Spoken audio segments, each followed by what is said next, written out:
I, Barack Hussein Obama, do solemnly swear. I, Barack Hussein Obama, do solemnly swear. That I will execute the office of President to the United States faithfully. That I will execute the office of President of the United States. The office of President of the United States faithfully. And will, to the best of my ability. And will, to the best of my ability. Preserve, protect, and defend the Constitution of the United States. Preserve, protect, and defend the Constitution of the United States. The original Constitution, I think it is an imperfect document, and I think it is a document that reflects some deep flaws in American culture, the colonial culture nascent at that time. I think we can say that the Constitution reflected an enormous blind spot in this culture, and that the framers had that same blind spot. It also reflected the fundamental flaw of this country that continues to. I have two words for you: predator drones. You will never see it in the United States. DHS, the Department of Homeland Security, has purchased up to 750 million rounds of deadly ammo, a purchase which the DHS has not given an explanation for.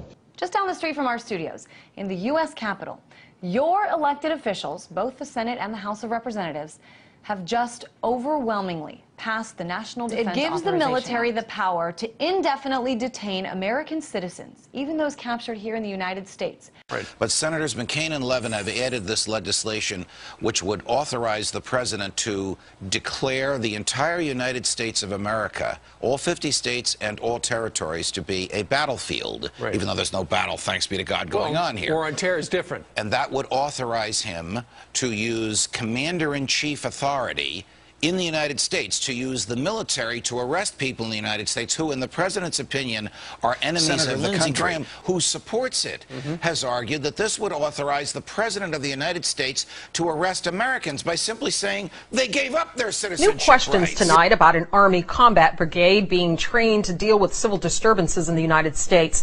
The Posse Comitatus Act of 1878 generally prohibits federal uniformed services from carrying out domestic law enforcement duties, except in cases expressly authorized by the Constitution or an act of Congress. Critics say the brigade's training goes against one of the founding principles of our country, separation of military and civilian government. Story on CBS 2 News. If you see a group of military helicopters flying high and dipping low in the skies above downtown L.A. later today, do not panic. St. Louis residents, don't be alarmed if you see Army vehicles rolling through your neighborhood this week. We begin with a story that you'll only see on 9 tonight. The LAPD and elite military units conducted extraordinary counterterrorism training in the skies above downtown LA tonight, and Sky 9 was there to see it all. Indeed, Rick, what we saw tonight is something you normally do not see over the skies of Los Angeles. We can take you live outside, give you an idea where all this was going on over downtown Los Angeles and in the area surrounding it. Special military operation forces, in conjunction with the LAPD, conducting some military maneuvers that had many people wondering what is going on. Good evening. It's a military mission in North St. Louis. Heavily armored vehicles are rolling into town, and while they come in peace, there are all kinds of rumors about why they are here. News Channel 5's Casey Nolan is live somewhere in St. Charles County, where he got an up-close look at the military vehicles. Casey?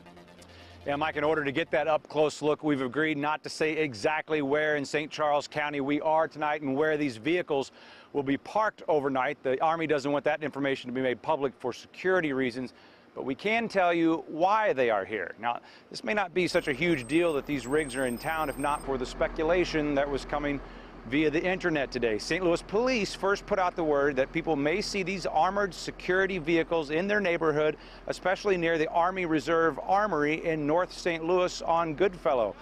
But that was about all the information they released. On the KSTK Facebook page in just a few hours, we had more than 100 people weighing in on what was going on, with comments ranging from people saying they would stop and salute if they saw the vehicles to others worried this was the beginning of martial law.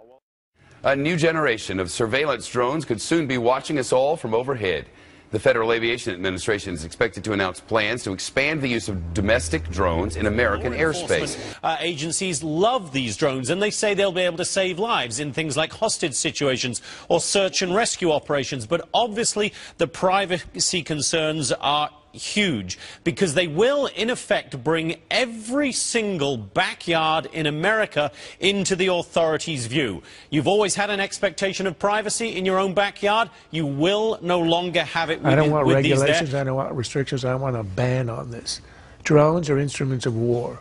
The founders had a great aversion to any instruments of war, the use of the military, inside of the United States. They didn't like standing armies.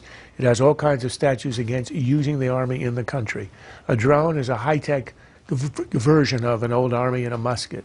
It ought to be used in Somalia to hunt the bad guys, but not in America. I don't want to see it hovering over anybody's home. Yes, you can say we've got satellites, we've got Google Street, and London has a camera on every street corner, but that's not an excuse to cave in on everything else and accept a society where you're always under being watched by the government. This is not what we want. I would say you ban it under all circumstances, and I would predict, I'm not encouraging, but I'm predicting the first guy who uses a Second Amendment weapon to bring a drone down that's been hovering over his house is going to be a folk hero in this country.